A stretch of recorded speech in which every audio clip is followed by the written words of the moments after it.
Bonsoir, bonsoir, bonsoir. Bonsoir à tous, bonsoir à toutes. J'espère que vous allez bien. Je suis ravi de vous retrouver pour cette nouvelle émission. Je suis ravi de vous retrouver pour cette nouvelle émission en compagnie de Véronique Solana où on va parler des lieux sacrés.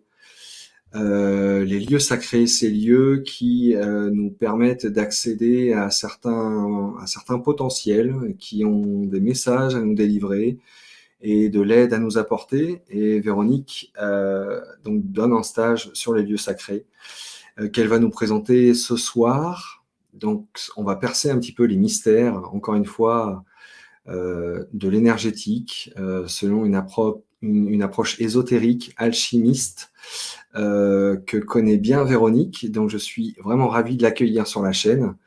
Je suis ravi d'aborder ces sujets. Je suis ravi que vous ayez répondu à l'appel, comme d'habitude. Je pense qu'il y a un petit peu des habitués de Véronique, et puis j'espère aussi qu'il y a de nouvelles personnes qui vont pouvoir découvrir cet univers qui est absolument passionnant. Donc, voilà, donc vous savez que sur la chaîne, on repart sur une nouvelle dynamique. Donc, pour le mois d'avril, non, pour le mois de mars, pardon, pour le mois de mars, on repart sur une dynamique sur les mardis. Donc, il y aura mardi prochain, le 22, le 29, et puis à partir du mois d'avril, on va se décaler par contre le mercredi. Donc, je vous invite à rester connectés, à vous abonner à la chaîne si c'est pas déjà fait, voilà, partager le contenu de la chaîne, aller faire un tour sur les vidéos qui ont été précédemment faites en live ou alors sous forme de documentaire. Et voilà, bah, c'est pareil, vos commentaires sont appréciés, les likes sont appréciés, votre participation dans le chat est appréciée aussi. Donc si vous avez envie de nous faire un coucou, bon, il y en a déjà, mais faites-nous un coucou, et si vous voulez bien nous dire à partir d'où vous nous regardez aussi, c'est chouette, parce que je sais qu'il y a des personnes qui nous regardent du Canada, donc des pays francophones, hein, du Canada, de la Belgique, de la Suisse, de la Réunion, de la Martinique, voilà, et j'en passe. Je sais même qu'il y a quelque temps, il y avait une personne qui était au Chili, il y a Nouvelle-Calédonie, voilà, donc c'est quand même super chouette. Donc un petit coucou, dites-nous d'où vous nous regardez. Merci d'être actif dans le chat. Si vous avez des questions, je vous rappelle que en dernière partie de l'émission, en fait, je sélectionnerai des questions que j'exposerai à Véronique. Et donc pour ce faire, je vous invite, pour m'aider à les repérer dans le chat, à mettre 3 points d'interrogation au début de votre phrase. Comme ça, je saurai que c'est bel et bien une question. Donc, bah, écoutez, voilà pour ça. Ravi d'accueillir Véronique. Je vous demande d'accueillir Véronique Solana.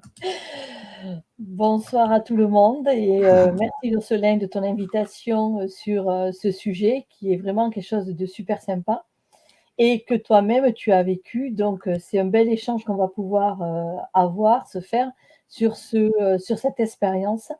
Mais en même temps, j'aimerais aussi présenter qu'est-ce que c'est l'intérêt de ces lieux sacrés. Donc voilà quel est aussi pour nous l'avantage de pouvoir communiquer comme ça, parce qu'on va partager ces infos qui me semblent sympas et très utiles pour chacun. Ouais, Hmm. je vois qu'il y a du monde. C'est la première fois que je vois les commentaires. Ah, voilà. Alors ne te laisse pas Ah, spécialement il y a du monde, c'est bien. euh, Ah, merci. perturbé par ça. Alors je crois que je t'entends encore un petit peu fort, figure-toi, dans ton micro. Alors, Ah ouais, je vais devoir baisser mon micro, c'est ça? ouais, ouais. Il y a le haut-parleur qui est un petit peu trop près du micro. Ah, oula. Bref, c'est chouette. Donc, bah, tu sais qu'il y a des personnes qui te connaissent, mais il y a aussi des personnes qui peuvent découvrir. Donc, Oui, j'aimerais bien qu'on ouvre aussi, tu vois, autant que faire se peut, dans la simplicité, dans la découverte. Donc, peut-être que tu pourrais définir ce que ça veut dire des lieux sacrés. Aujourd'hui, en 2022, c'est quoi un lieu sacré? Pour des personnes qui peut-être auraient des notions d'une église, d'une cathédrale, oui. qu'est-ce que c'est un lieu sacré? Et puis après, on développera sur ce qu'on peut y trouver, ce qu'on peut reconnecter, ce que tu nous proposes justement lors de ce stage. D'accord. Donc, je me suis quand même préparé un petit topo pour pouvoir organiser notre interview. Alors, c'est vrai que tout le monde parle de lieu sacré, mais sans avoir réellement la définition de ce que peut représenter un lieu sacré. En fait, on dit que c'est un lieu sacré parce que c'est un endroit de haute fréquence. Et les fréquences, qu'est-ce qu'elles font? Elles vont travailler sur les personnes qui vivent sur cet endroit de plusieurs manières. Mais pour définir le mot sacré, parce qu'on peut dire c'est un haut lieu, mais sans forcément vouloir dire sacré. Ok, Alors, le mot sacré va être travaillé de plusieurs manières. Dans la première, un lieu peut être construit sur un alignement planétaire, c'est-à-dire comme en Égypte et comme dans d'autres lieux, les temples sont en référence à des positions de constellations ou de planètes. oui. Mhm. Donc ça, bien sûr, ça va influencer l'historique du lieu au niveau des énergies cosmiques.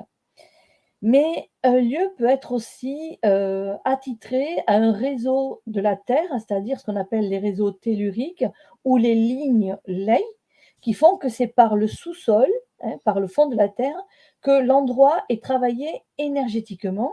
Et tout ce qui va être édifié sur cet endroit va permettre de condenser l'énergie à travers peut-être une géométrie sacrée qui peut être une église, un temple, mais une structure d'un domaine aussi.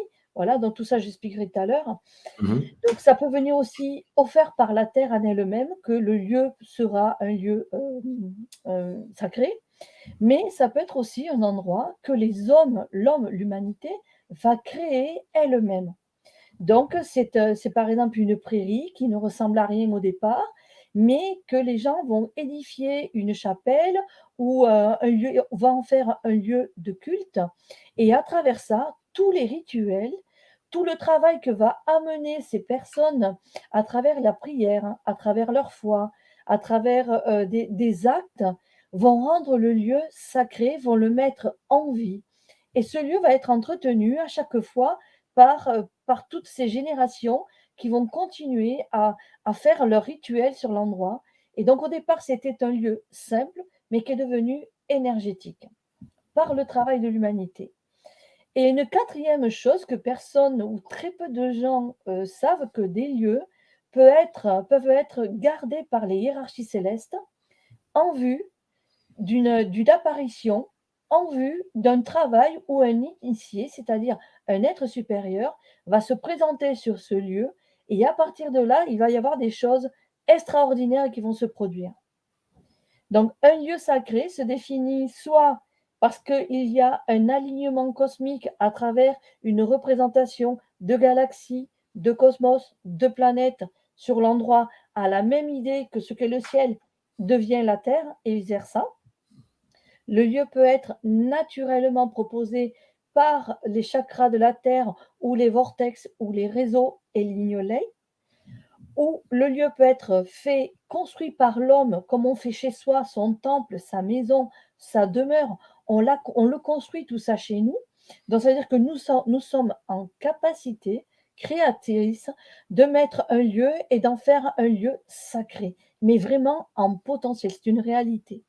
Et la quatrième possibilité que le lieu devienne un lieu sacré, c'est que les hiérarchies célestes ont organisé la venue d'un initié sur un lieu comme une apparition, comme un endroit où quelque chose va surgir. Et c'est le ciel qui a décidé où, quand et comment. Et donc ce lieu est préservé pour que seul cet acte, seules ces choses-là peuvent arriver quand le ciel l'a écrit. Voilà comment on peut définir un lieu sacré. Ok, est-ce que tu veux bien clarifier ce que tu appelles une apparition? Je pense qu'on Alors, a compris, mais on a envie d'être sûr. une apparition, c'est un être céleste qui va descendre son état de fréquence Mhm. pour pouvoir arriver à carrément à se matérialiser, Mhm. c'est-à-dire plus on descend en fréquence, plus on devient de la densité. Mhm. Et cet être va pouvoir être perçu avec nos yeux physiques comme s'il il était en réalité. Après, bien sûr, il y a image et image, hein, parce que, nous avons des entités, mais ça a une connotation un peu négative, mais nous Mhm. avons des entités qui peuvent être vues et comme quoi elles ont une très basse fréquence Ouais. pour manifester leur présence. Mais Mhm. ça ne veut pas dire qu'elles sont dures, qu'elles sont dans un corps. Elles Mhm. sont dans la densité, on va dire, éthérique la plus basse possible Mmh. pour ne pas passer sur une incarnation, c'est-à-dire avoir un corps physique. Mmh. Donc ça, c'est au plus bas, mais un initié qui va se présenter, c'est un être qui va descendre ses capacités, vibratoires juste pour apporter, sa présence en vue, mais la différence entre une entité et un être, un initié qui se manifeste, qui se matérialise, l'entité n'a pas de force, n'a pas de puissance, alors que l'initié qui se manifeste a gardé toutes ses potentialités et Mmh. peut transmettre, des dons, des capacités, créer amener à des visions et à établir un contact permanent. C'est ça Mmh. la différence entre une manifestation qui va appeler à une présence qui sera vue peut-être par des milliers de personnes, à Lourdes ou les 3 enfants à Fatima ou dans Mmh. d'autres lieux où il y a eu des apparitions, Mmh. à San Damiano aussi. Donc ces initiés, ils ne perdent pas leur puissance ni leur énergie à se manifester de cette forme-là. Mmh. Alors qu'une entité, elle n'a pas cette capacité. Mmh. OK. OK, et les initiés, juste pour, nous aider à préciser le goût que tu commences à nous donner, cette saveur, au cours de ces stages sur les lieux sacrés et puis des nombreuses aventures que tu proposes, hein, parce que tu proposes aussi des voyages initiatiques. Donc là, il faut savoir que les lieux sacrés, c'est quelque chose qui se situe en France, dans le sud de la France. Mais au cours de ces voyages, quel type d'initié tu as pu connecter dans ces lieux? Donne-nous un exemple ou deux, juste pour un petit peu de Bon, goût. moi, en fait, mon cœur est universel, j'ai autant de foi en Jésus, en Bouddha, en Dassir al-Arada, en Mohamed. Ma croyance est multiple. Bon, bien sûr, je suis de souche, chrétienne parce que ainsi est l'éducation et ça me va très bien. Mais j'ai ouvert mes horizons à étudier. C'est pour ça qu'on dit initié.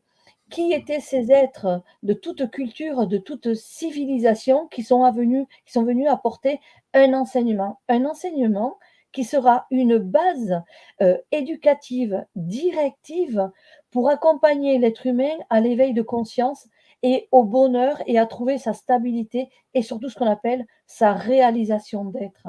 Mmh. Donc chaque initié a apporté avec sa civilisation dans laquelle il s'est incarné, avec une méthodologie d'incarnation différente en fonction de chaque initié. Il y en a qui sont passés par la réincarnation, notre histoire de Jésus bien sûr, mais Bouddha, lui, il est passé par un système d'incarnation différente et d'autres initiés ne sont pas dits incarnés, mais qui pourtant ont laissé des enseignements puisque dans ce cas-là, ils ont été en premier maîtres et de maîtres initiateurs. Donc c'est une sorte de hiérarchie, mais c'est très compréhensible et dans tous les lieux, il y a, une histoire, une légende, un support sacré dans lequel on va pouvoir s'appuyer et solliciter l'aide, l'intervention de cet être qui va gérer toute notre initiation.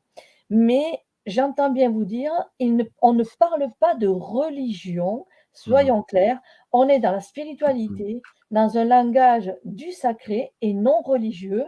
Donc, il y a pas de demande de croyance, avec une directive d'une église ou autre. Il y a uniquement un enseignement dans lequel on va prendre le meilleur de ce que cet être exceptionnel, cet élu, est venu nous enseigner. Voilà, et on va prendre ces enseignements et on va essayer de les conscientiser, de travailler sur chaque endroit pour voir quelle va être notre évolution. Mais je raconterai, tout à l'heure, un petit peu après que j'ai présenté ce que sont les lieux sacrés, des petits périples qu'on a vécus pour vous montrer que, notre relation, nous humains, avec le ciel, c'est très fusionnel et donc il y a pas de barrière, il y a pas de limitation. C'est vraiment on peut rentrer en contact tout de suite avec des êtres, supérieurs parce qu'eux ne se prennent pas pour des supérieurs.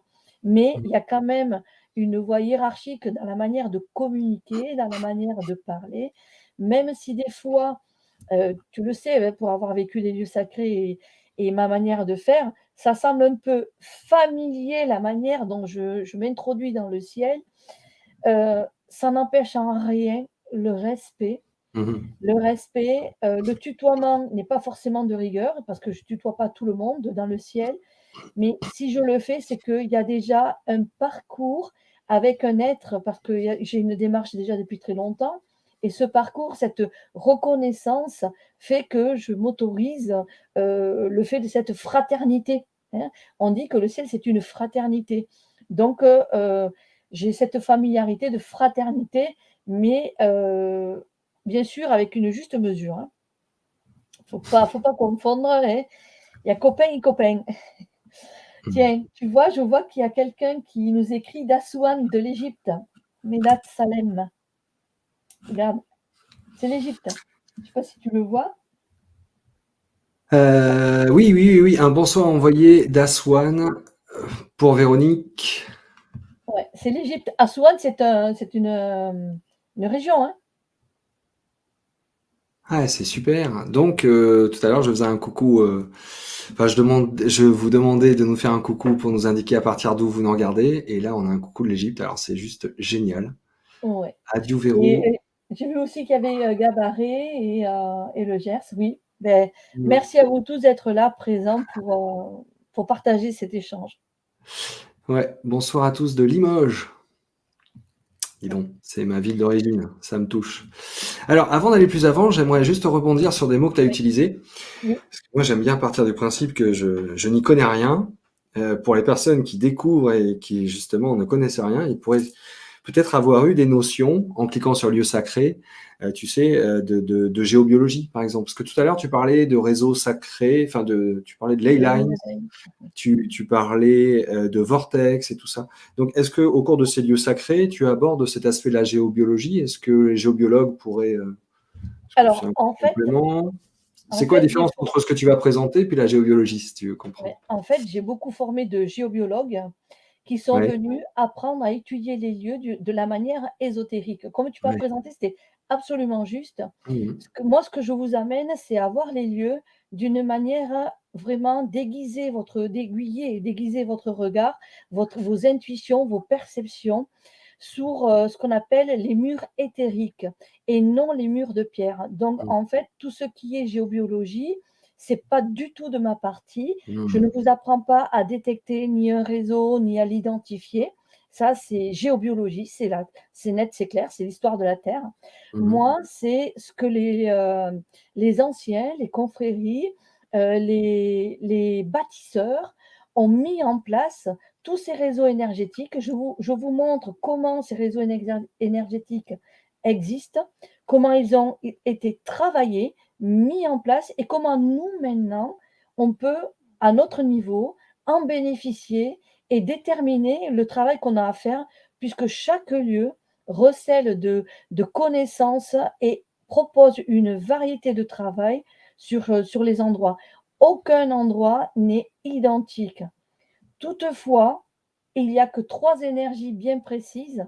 Il y a Mmh. l'énergie tellurique venant de la Terre, Mmh. l'énergie cosmique venant du cosmos et la rencontre des 2, l'énergie cosmotellurique. Mais ça ne s'arrête pas à ça. Ça, c'est les trois axes principaux des énergies. Sauf qu'avec ça, il faut comprendre toutes les associations qui vont se faire. Je disais tout à l'heure que nous sommes des bâtisseurs aussi, des créateurs de notre temple. Dans une maison, on peut faire son temple et avec autant de puissance que si on allait dans une église.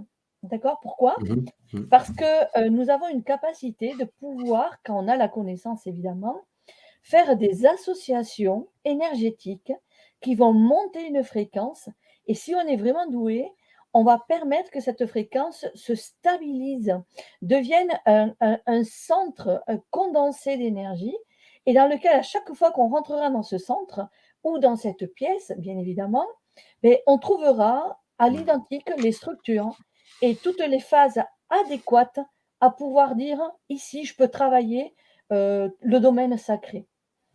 Alors, en fait, qu'est-ce qu'on peut avoir comme variante de lieu? Beh, un lieu peut être, un lieu de canalisation, c'est-à-dire je me mets en travail pour recevoir des messages, des hiérarchies, mais peut-être moi communiquer aussi, j'ai envie aussi de dire des choses au ciel. Un autre lieu peut être ce qu'on appelle un lieu de guérison. Il y a Mmh. une maladie, je vais chercher du réconfort, je vais chercher une solution et ce lieu va prendre tout mon système d'énergie, va fusionner et va m'apporter ce qu'il me manque, ce que je n'arrive pas à trouver, soit à travers la science, soit à travers un traitement, soit à travers ma propre énergie. Et donc, je vais trouver ce refuge, parce que le mot est juste, hein, ce refuge qui va me régénérer, qui va me repositionner les énergies ou colmater les brèches énergétiques qui vont faire qu'après, en sortant de l'eau de ce lieu, je suis restaurée, je suis revitalisée, voire guérie. Mhm. Ensuite, tu as des lieux qui vont amener à faire du travail initiatique. Donc, c'est des lieux de transformation. Et cette transformation, c'est quoi? C'est arriver avec un corps aurique d'une certaine couleur et sortir avec une nouvelle aura.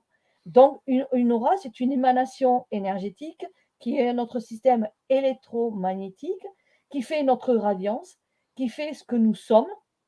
Et lorsque on est avec cette radiance, on nous perçoit, c'est surtout le ciel qui nous perçoit. Le ciel perçoit notre vraie identité d'âme. Mhm. Parce que l'aura ne ment pas. L'aura, c'est un état vibratoire qui est authentique. On ne peut pas falsifier une couleur aurique, Mhm. c'est un état. Et tu sais que Mijoël lit les auras, donc à travers ça, on porte sur nous, sur ces couvertures qui sont des couches de couleurs, des mémoires qui nous appartiennent de notre passé antérieur, de notre passé actuel, et de bonnes choses comme des choses difficiles, des choses, des traumatismes, des choses à résoudre. Donc en fait, pourquoi on irait dans ces lieux? Ben, pour chercher des solutions de guérison.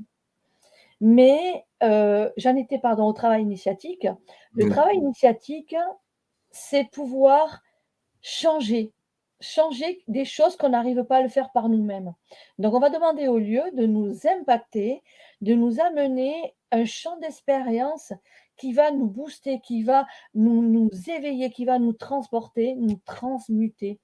Et sorti de ce lieu, on ne peut plus être à l'identique. Parce qu'une initiation, c'est le travail sur soi qui va révéler tout notre intérieur, qui va révéler notre vrai potentiel. Ensuite, un lieu il peut être pour amener ce qu'on appelle à un détachement karmique. C'est-à-dire qu'on porte sur nous un état de souffrance, qu'on vient de vivre un traumatisme dans notre vie actuelle ou même peu importe le camp. Et donc, on va demander de l'aide là-haut pour pouvoir résoudre, mais d'une manière selon la loi de l'âme. Alors, je vais te faire une différence.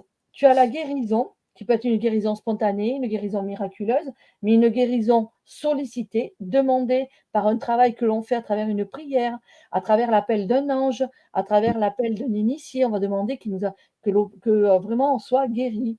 Mhm. Mais on peut aussi au niveau karmique, le faire, c'est-à-dire on sait qu'on vit une étape trop dure et on demande au ciel de la clémence. Et on va aller dans un lieu, quel qu'il soit, pour demander à ce que le ciel active ce pardon divin pour que nous puissions ne plus supporter cette douleur, cette souffrance et qu'on nous l'enlève. Mais des fois, on va dans un lieu, on en est conscient ou non conscient, mais le ciel a prévu de nous enlever quelque chose qui nous pesait, mais peut-être on ne savait pas le définir, ce poids, ce blocage, voilà, j'appelle de blocage des barrières. Et donc, en allant dans un lieu, il se peut que quand on ressort, on n'a plus de barrière. Et on se dit, mais oh là là, maintenant je me sens légère. C'est bizarre, depuis que je suis allée dans cet endroit, il y a plus rien qui est pareil. On dirait que les portes sont ouvertes. Donc, tu vois, un lieu, en soi, le lieu travaille lui-même sur nous, ou soit c'est nous qui sommes porteurs d'une demande à l'endroit. Mhm. Donc, un détachement karmique ou un détachement d'une souffrance, et ça sera basé sur les attributs divins, c'est-à-dire demander le pardon, demander clémence, appeler à pouvoir se réconcilier, à retrouver les émanations de l'amour peut-être qu'on a perdu, etc., l'estime de soi, la confiance en soi. Donc, tu vois, en fait, un lieu sacré, c'est un lieu qui transforme un être. Et c'est là Donc, que c'est sacré. mhm.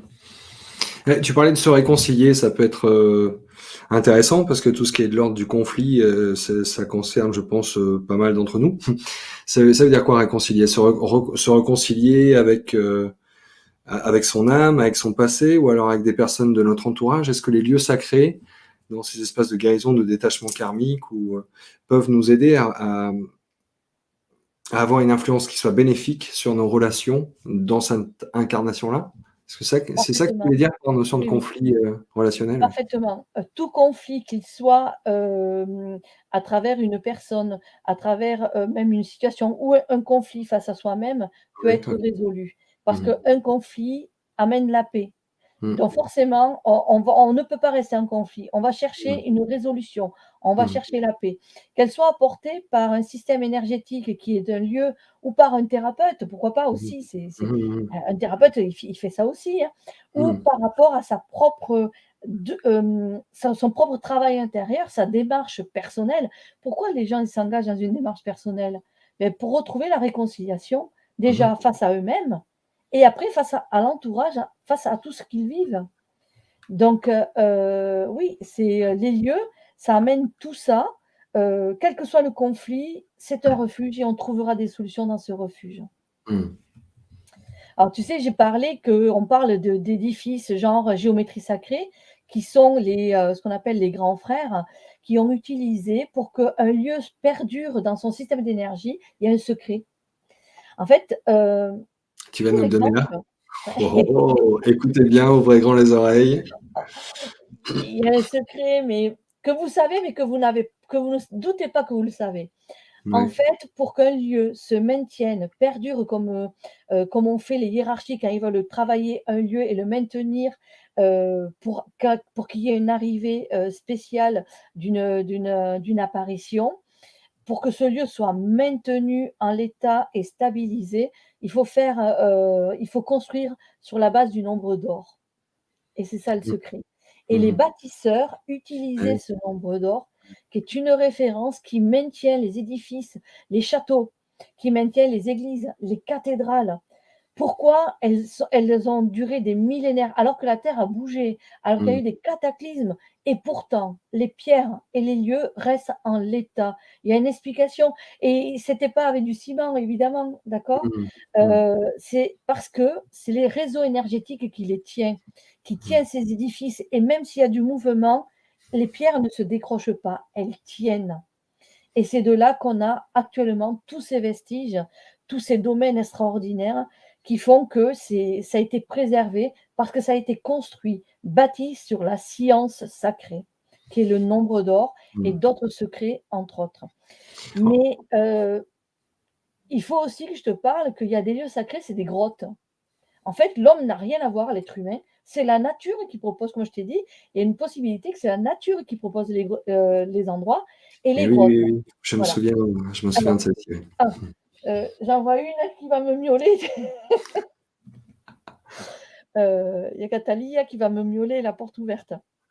Attends, je vais la faire sortir. Tu lui ouvriras en temps et en heure? Bah non, regarde, elle a envie de passer à Ah, la elle télé, va là. même passer là. Bon, sinon elle me fait le chat, À lire. bon, Non, elle s'y alors trouve un j'en petit peu. étais que les grottes. Les Mmh. grottes, de par principe, ce sont des lieux dits telluriques parce qu'ils sont sous terre, hein, normalement, une grotte sous terre et ils sont souvent associés à l'élément eau. Pourquoi? Parce que la grotte, c'est de l'humidité. Sous terre, c'est pas sec, c'est très humide. Et donc, dans ces grottes, spécialement, les initiations qui se faisaient jadis, c'était des initiations occultes, très secrètes. Tout ce qui ne devait pas être à la vue du profane, à la vue d'une personne qui ne devait pas le savoir, qui devait rien entendre de la chose sacrée, ben ça se faisait dans ces lieux dits mystérieux. Et Mmh. alors, quand les lieux de grotte ne pouvaient pas être propices à édifier une église au-dessus, ben alors les hommes, qu'est-ce qu'ils faisaient? Ils construisaient ce qu'on appellera une crypte et pas Ouais. une grotte. Donc tu Mmh. vois que la grotte, c'est un exemple de la nature que l'être humain a pris pour pouvoir, refaire ce schéma et retrouver cette potentialité de mystère sacré à travers les cryptes qui, au petit à petit, au fur et à mesure, sont devenus carrément même des tombeaux, hein.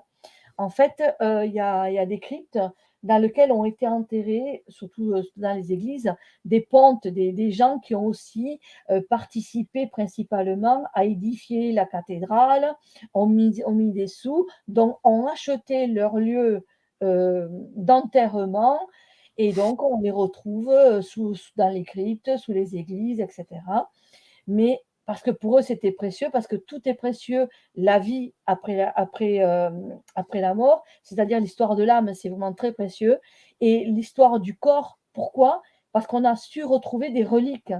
Des reliques dans des lieux sacrés, c'est très important Mmh. parce qu'une relique peut, montrer que ce lieu appartient à ce personnage du passé, Ouais. peut-être cet ermite, peut-être ce saint qui vivait dans cette église ou dans Mmh. ce lieu et donc la relique va amener la présence de l'être du passé. Mmh. Alors une relique, tu aurais pu poser la question mais je t'en ai pas laissé le temps. Bah, Une non, re c'est plus une interview, c'est une conférence, mais tant mieux, c'est bien, vas-y, vas-y, vas-y. Ah, c'est bien, c'est bah, je bien. vais faire un peu de silence Heu, comme ça qu'est-ce bon que mais c'est une relique, Véronique? ouais, ah merci. Alors en fait une relique c'est de la matière d'un être qui a accompli, quelque chose, un destin un peu particulier, qui a peut-être fait le sacrifice de soi et qu'on va appeler un martyr. Ça, c'est surtout très religieux, mais ça peut être aussi une personne qui, de son vivant, a fait une promesse et une promesse n'est pas vaine. Une promesse, quand elle est faite à travers le cœur, l'âme et l'esprit et dans un rituel précis, c'est très important parce qu'elle va perdurer. Et Mmh. donc, il se peut que cette personne qui était quelqu'un de très simple, à sa mort, demande à continuer en tant qu'âme, elle va demander, à la place d'aller dans les plans astraux où elle va préparer sa prochaine incarnation, elle va demander à rester ici-bas comme un guide et un gardien du lieu. Et donc, quand on aura identifié ces reliques, à qui elles appartiennent, il va y avoir une écriture d'une légende, d'une histoire qui appartient à cet être. Et à travers ça, on saura quelles sont les qualités de cet être qui va pouvoir proposer aux autres qui sont vivants. Et donc, on va faire des prières à ce personnage, à cette relique, pour qu'elle nous amène des bienfaits, des choses très particulières. Alors, une relique, tu vois, sur les lieux sacrés, tu te souviens de qui c'est? Bah, oui. Hein? Oui, Ça a je un symbole oui, oui, oui, je me souviens que c'est oui, oui. Oui, oui, je m'en souviens bien, oui, oui, carrément. C'est impressionnant assez pour impressionnant, hein, c'est tout à fait impressionnant, ouais, carrément. On est séparés d'elle par un support de verre et on voit le corps, qui est bien conservé, on voit les ongles, on voit la tunique de l'époque, j'imagine. oui, Oui, c'est tout oui à fait bluffant, quoi. C'est absolument bluffant, ouais, carrément. et vraiment Très bien elle est à conservé. l'identique telle qu'elle a été trouvée, hein Ouais, ouais, et ouais. tu as pu voir que quand, tu travailles devant elle et que tu lui demandes, elle est vivante. On sent les vibrations, hein, tu as fait Mmh. l'expérience. Mmh. Hein, Ouais, en il y mettant a quelque la main chose sur le de cercueil, là, comme ça, ouais, c'est une expérience phénoménale. ouais, ouais, Donc ouais. tu vois, alors des reliques, là, on en a une chez nous très importante, mais tu as des reliques qui peuvent être juste 4 petits nonos, hein, Mmh. d'accord? Mmh. Juste, 4 petits un ossuaire quoi, pas grand-chose. Mais de principe, ce qui reste a valeur de vraiment d'un corps en entier. Donc Mmh. même s'il s'agit d'un petit quelque chose, un exemple, tu sais, c'est en Birmanie. En Birmanie, il y a un temple qui a été édifié et il a été mis dans un coffre, un cheveu du Bouddha. Un cheveu, mais pas 2, hein.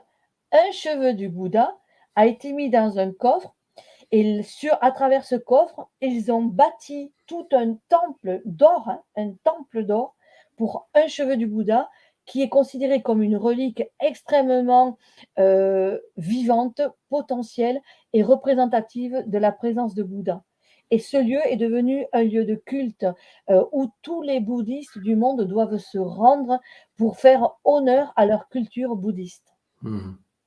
Mais il y a plusieurs bouddhismes, hein. Là, c'est vraiment le bouddhisme de la Birmanie, qui est un peu spécial, qui n'a rien Mmh. à voir avec le bouddhisme du Cambodge, voilà, du Vietnam, tout ça, Mmh. dans le temple d'Angkor. On n'a pas le même bouddhisme. Je préfère celui-là que celui de la Birmanie, mais voilà. Mmh. Mmh. Donc en fait, les reliques dans un lieu sacré, ça compte parce que ce lieu devient le lieu de ce gardien. Il faut savoir s'y présenter évidemment, mais la relique amène sa présence énergétique permanente et on peut bénéficier de cet atout pour demander, tout ce qu'on a à demander en fonction de ce que cet être va proposer, qu'on saura à travers la légende ou son historique ou le pourquoi, quelle est la demande qu'a fait, cet être pour rester sur terre comme un guide. Et tu vois, sœur Marie Antigo, il est dit que tant qu'elle considérera que sa mission n'est pas terminée ici-bas, eh beh, elle se maintiendra encore dans ce corps. Mmh. Elle a plus de 300 ans, hein. Ouais, ouais. Non, c'est vraiment impressionnant. Effectivement, c'est une expérience à vivre, hein. Après, on peut être sensible au ressenti, effectivement, qu'on a à proximité, mais peut-être qu'il faut d'abord passer le cap du côté un peu impressionnant de voir une relique de 300 ans qui est si bien conservée, parce que c'est bluffant, vraiment c'est C'est bluffant. extraordinaire. Ça fait partie des lieux sacrés. Ouais, ça fait partie des lieux sacrés, qui est un très chouette stage, hein. Moi, j'ai beaucoup aimé. De toute façon, j'adore l'ésotérisme. J'adore la lecture alchimique, parce que bon, il y a des choses qu'on dira pas là, parce que sinon il y a un moment. Ah beh, oui. Mais il y a des lectures alchimiques, il y a une réelle intelligence dans la construction de la structure. Tu faisais référence au temple tout à l'heure. J'ai beaucoup aimé. J'aimerais juste revenir sur un point que tu as évoqué et qui est celui donc du gardien d'un lieu. Alors j'imagine qu'en faisant les lieux sacrés, toi tu es la personne qui prend en charge le groupe en quelque part, donc on a les autorisations. Mais quel pourrait être, qu'est-ce qui pourrait empêcher, on va dire, enfin empêcher, à cause de quoi on pourrait ne pas avoir l'autorisation d'accéder à un lieu, par Alors, exemple un en karma fait, ou... oui, avoir l'autorisation du gardien du lieu, du gardien bien sûr ésotérique, sacré, céleste et Oui, pas le gardien physique parce que ça on ouvre la porte et puis c'est réglé. ouais, ouais. C'est pouvoir ce gardien, s'il te valide, il va te montrer justement l'éthérique des murs. Il va te montrer les savoirs cachés qui sont à la vue de tout être humain, mais c'est tellement à la vue que personne ne le voit. Mm, Va-t-en comprendre?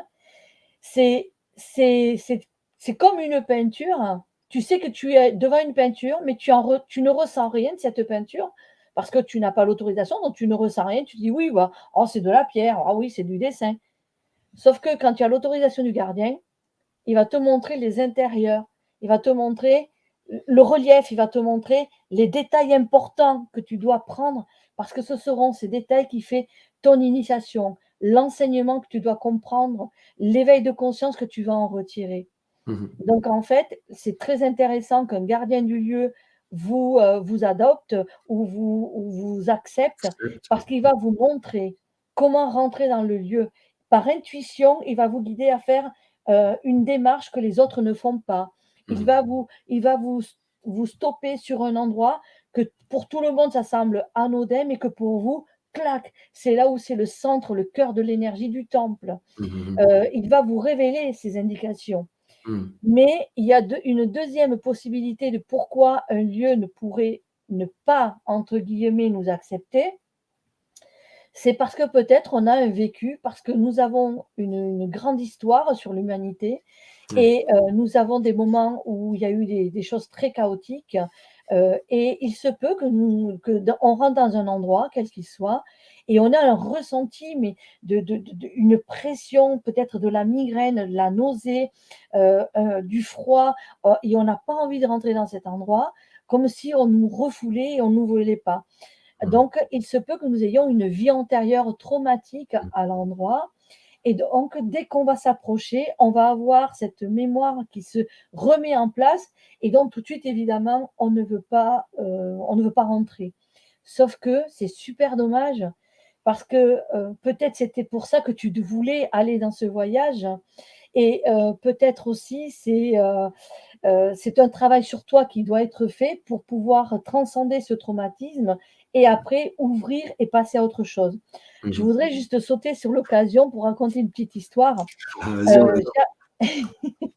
j'ai amené, un groupe au Guatemala et donc en fait, il y avait, 2 dames, qui, une voilà, qui se connaissaient bien de famille et on va rentrer, on arrive à on est sur le lac et on va visiter une église et je ne sais pas pourquoi, la plus jeune, elle dit: «Oh là là, moi j'en ai marre des églises», alors qu'on n'en avait pas fait beaucoup, on venait juste d'arriver. Bon, elle ne voulait pas rentrer dans l'église et bien évidemment, elle a détourné, sa copine de rentrer à l'église. Moi, je les avais pas vus, hein.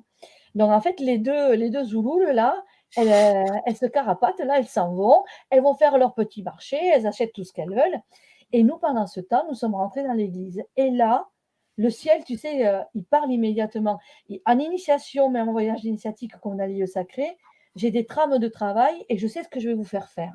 Mmh. Mais je laisse toujours, comme tu as dit, l'opportunité, les ouvertures, que le ciel parle et qu'il nous demande de faire des choses et qu'on fasse un échange. Mmh. Et juste là, on arrive dans cette église et il y avait Jésus d'un côté, parce qu'ils sont très croyants, les Guatémaltèques, il y avait Jésus et il y avait Marie et il y avait un centre. Et alors, ils me demandent, les 2 initiés me demandent, il me dit: «Fais-les choisir». Je dis: «Quoi? Qu'est-ce qu'ils doivent choisir?» Il dit: «Fais-les choisir, ou ils viennent vers moi», donc Jésus, ou ils viennent vers Marie, ou ils viennent vers moi. Alors je prends les élèves, je leur dis: «Écoutez, il va falloir choisir votre camp». Alors dès que je dis quelque chose: «Oh oui, oui, oui, oui, mais non, on ne sait pas». Alors tout le monde, tu vois, c'est tout de suite, c'est instinctif, allez hop, ça se rassemble tout au milieu. Je dis: «Qu'est-ce que vous faites au milieu?» Je vous ai dit: «Ou à droite ou à gauche, il y aura pas de milieu des choses. Allez, allez, allez, hop, hop, hop». Gna, gna, tu sais, comme s'il y avait une peur de faire une faute, mais il y en avait aucune. Les 2 initiés sont extraordinaires. Il y avait pas de piège, mais bon, ils ont eu raison un petit peu d'essayer de réfléchir au départ parce que derrière, il va y avoir toute la révélation. Donc, ceux qui sont partis vers, enfin, du côté Jésus, Jésus leur a donné un message précis à chacun qui vraiment correspondait à leur thématique de vie et il leur a apporté un cadeau de solution à cette thématique qui appartenait vraiment au travail de Jésus.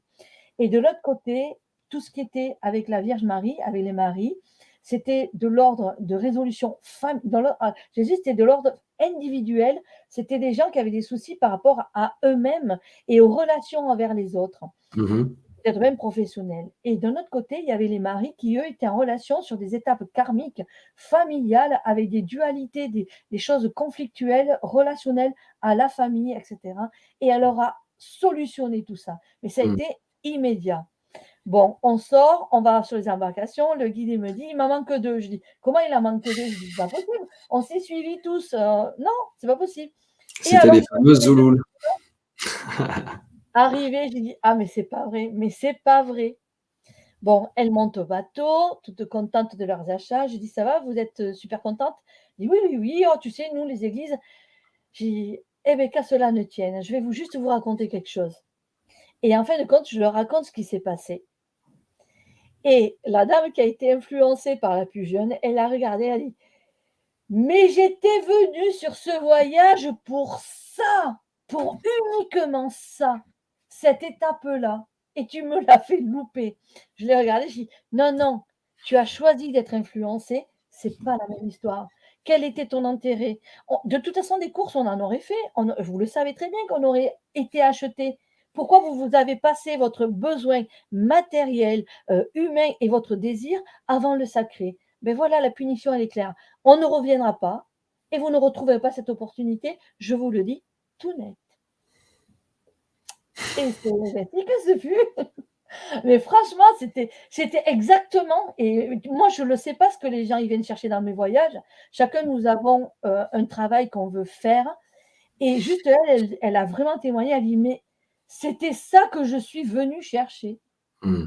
J'ai dit: «Eh beh, je suis désolée, mais ça t'est passé à là». Tu vois? L'opportunité qu'elle a loupée pour un intérêt matériel, et tu connais ma sévérité, quand on est au travail spirituel, on est au travail.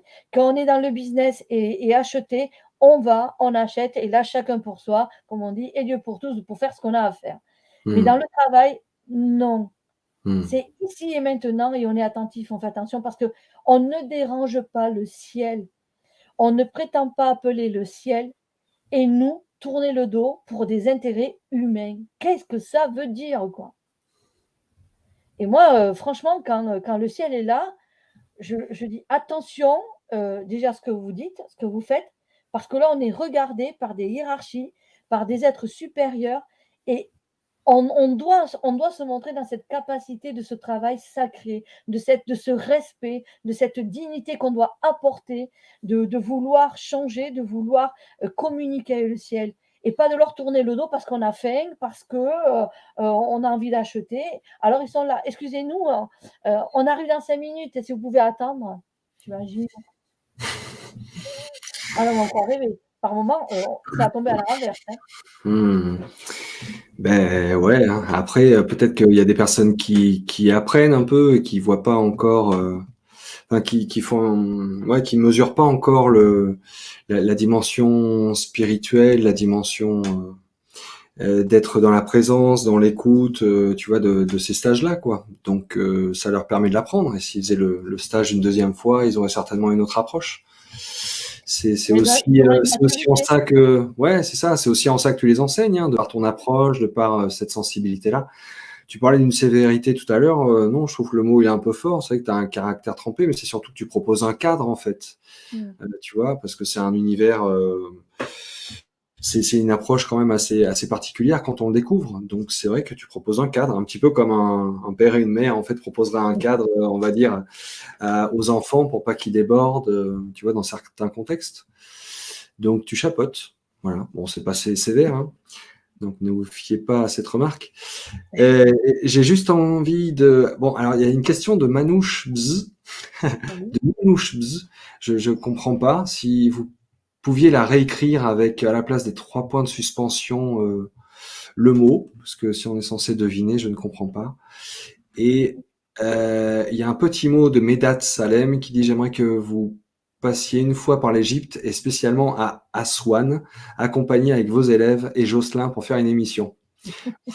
Une Ah, invitation ben, pour août. Yes. on prend l'invitation et on s'organisera pour aller à Swan faire cette émission en direct. Hein, pourquoi pas? Ouais. C'est un très beau lieu. Hein. Ouais. Vous seriez toujours la bienvenue. Bon, cool. Merci. Il y a quelqu'un qui fait une précision sur le nombre d'or, tout ça. Ah ouais, non, je ne vais pas rentrer dans ces détails-là. Bonsoir, C'est des bonsoir, détails. non, C'est c'est pas- pour ça que je l'affiche pas. Quel respect, Solana, c'est magnifique. Merci. Bon, voilà. Comme d'habitude, il y a des chouettes messages. Et Minouche, bah, je vous invite à formuler votre question complètement, qu'on n'ait pas à deviner, à supposer. Et voilà, en tout cas, merci de participer dans le chat. Donc ouais, j'ai fait cette petite parenthèse, un petit peu cette respiration. Donc, bah, si pour le moment vous avez des questions, s'il y a des choses que vous aimeriez éventuellement que Véronique clarifie, eh bien, voilà, allez-y, hein. Alors, il y a Marie-Josée. Marie-Josée, c'est celle qui est couramment appelée Mijo pour les intimes. Vous entendez parfois Véro parler de Mijo, et en fait, c'est la sœur de Véronique, Marie-Josée. Alors, Marie-Josée, pour les lieux sacrés, il y a des outils particuliers de travail. C'est une Oui. question. Ah, en fait, oui. Bon, on peut se rendre dans un lieu sans se rendre compte qu'on a foulé un lieu sacré, qu'on a été dans un lieu. Et c'est quand on sortira qu'on s'aperçoit que ce lieu nous a transformés. Mais on peut aller, comme je te l'ai dit, en vue d'une étude sacrée.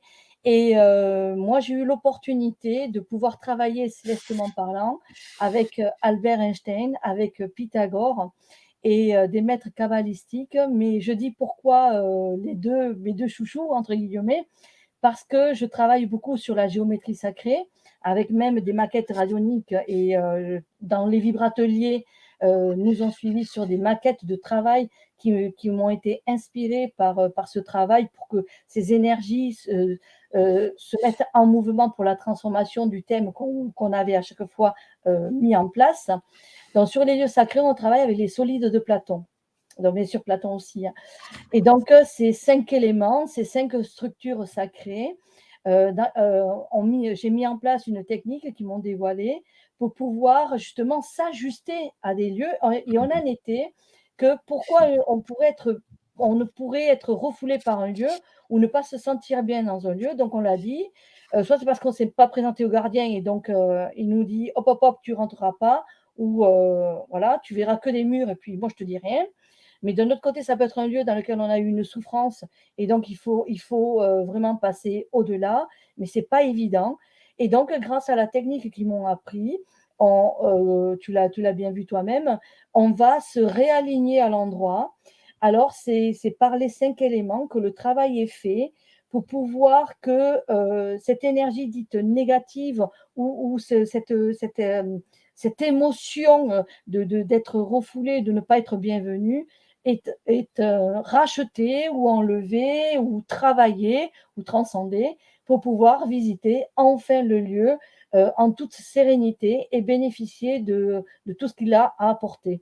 Donc, c'est Mmh. un super avantage de savoir créer l'alignement, Mmh. à nouveau par les solides de Platon, pour pouvoir s'introduire dans un endroit, alors que peut-être tu as fait des milliers de kilomètres et c'est dommage de rester devant la porte d'un endroit sans pouvoir y aller parce que tu te sens mal, quoi. Donc là, avec cette technique, c'est impossible. Et c'est vrai que la technique, elle est valable dans tous les lieux du monde. Je l'ai expérimenté, et puis des élèves aussi. Ce que je vous apprends dans ces lieux-là, dans ces 5 jours ici en France, c'est vivable, faisable dans tous les lieux, dans tous les contextes du monde, dans Mmh. tous les pays, vraiment. Mmh. Super. Et pourquoi tu as choisi ces lieux en particulier alors? Ce que je montre ici en France, Ouais. ben tout simplement parce que, comme tu l'as vu, déjà, il faut pas trop s'éloigner. Mais nous, dans notre région, on a cet avantage, c'est que chaque lieu a été préservé pour pouvoir faire un périple sans faire trop de kilomètres. Et notre région est propice, bien sûr, au chemin de Compostelle et le château Cathare, mais aussi aux lieux druidiques. Alors, je Mmh. voudrais parler juste, introduire un petit peu cette histoire dans les lieux sacrés, ce que sont les druides par rapport à ça, Mmh. sans regarder l'enseignement et les initiations que ma sœur propose sur le druidisme. En fait, les druides construisaient des dolmens et des menhirs, mais parce que, ils travaillaient beaucoup sur la nature et c'est sur les courants telluriques, Mmh. principalement, mais ils tenaient compte de ce qu'était le ciel, le cosmos aussi, mais le Ouais. tellurisme était prioritaire et Ouais. donc ils installaient leur structure. Alors, tu vois, ils mettaient ce qu'on appelle le courant tellurique, c'est, de l'énergie magnétique. Et cette énergie magnétique, c'est ce que suit les oiseaux, ce que suit les animaux pour Mmh. s'orienter et changer de région à des moments précis. Ouais, ouais. Donc en fait, ce qu'ont fait les druides, ils ont pris, des structures appelées des dolmens, hein, des 3 pierres. Bien souvent, ça a été, mis comme des tombes, des lieux mortuaires, mais si ça n'était pas c'est un lieu de ce qu'on appelle, un croisement à travers un champ qui a de l'eau. Forcément, ces dolmens sont avec de l'eau et sous un lieu tellurique. Alors l'eau amènera l'électromagnétique et le tellurique amène le magnétique. Et qui c'est qui va amener l'équilibre par le système électrique? Le ciel, le Mmh. cosmos. Mmh. Donc en fait, chaque dolmen est un lieu sacré qui va être construit sur cette trinité énergétique qui va s'additionner intelligemment et qui va permettre que les lieux vont faire que les druides vont travailler des cultes, vont travailler des offrandes, vont travailler des éléments de la nature comme de la guérison, parce que c'est un enseignement complet, les druides, Mmh.